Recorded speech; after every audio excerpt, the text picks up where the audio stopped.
I'm David Packman in Denver, Colorado at the National Conference for Media Reform. I'm here with Imse, founder of Colorado Public News. Tell us about your organization. Colorado Public News is a donor-supported news service in Colorado. We are feeding 47 news media in the state now, 4 television stations, 18 radio stations, and the rest are newspapers, including all the major newspapers in Colorado. So certainly you know about the problem that we have, the lack of real investigative journalism that is plaguing mainstream corporate media. First, I guess I'd want to get your thoughts on why have we seen such a reduction in the amount of original investigative journalism? Is it a funding issue? Is it an interest or ratings thing? What has kind of been the catalyst there? It's funding. It's lack of revenue.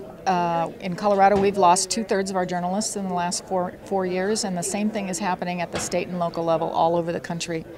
The revenue, advertising is no longer paying for original reporting at newspapers, radio stations. Eventually it will hit the television stations as well. But it's just so cheap to advertise online that you can't pay for journalism anymore with advertising, and we have to find a new way to pay for it. One of the kind of common new paradigms that is existing with so-called reporting is the rewriting of some other story. So you may have one original story that one person has written, and then you may have 30, 40, 100, depending on the story, kind of rewrites, which really are just re-summarizing a story that someone else has done. What do you think is the effect of that trend that we're seeing more and more?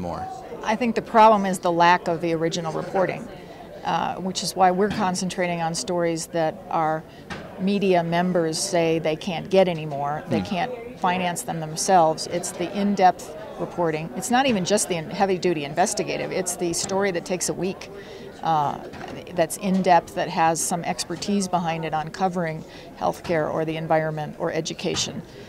Because oftentimes the reporters at these places are covering 4 stories a day, or they're doing it for video, radio, and newspaper.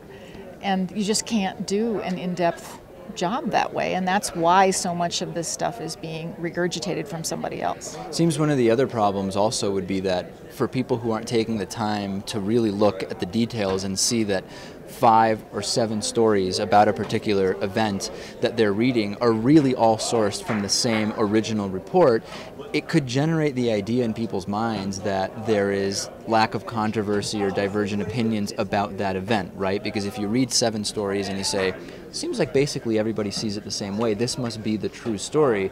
If you dig a little deeper, you realize it's all based on the same report. That may not be apparent to a casual news observer, and that seems like a problem.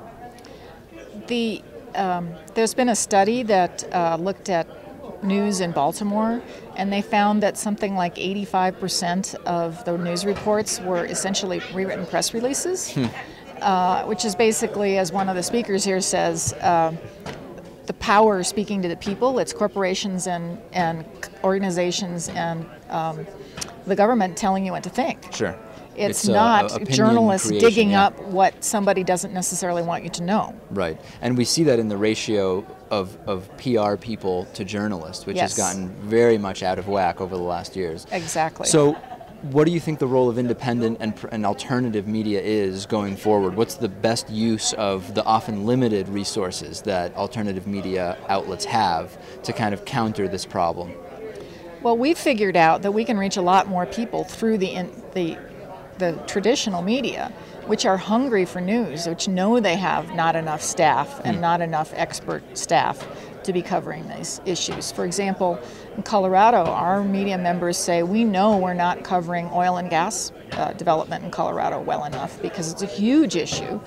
And in Colorado, the mineral rights are severed, so oil and gas companies can come in and drill on your land if you own more than 2 acres without your permission, because they own what's underneath the ground. And this is happening in cities, so it's a huge issue in this state, and the media know they're not covering it well enough.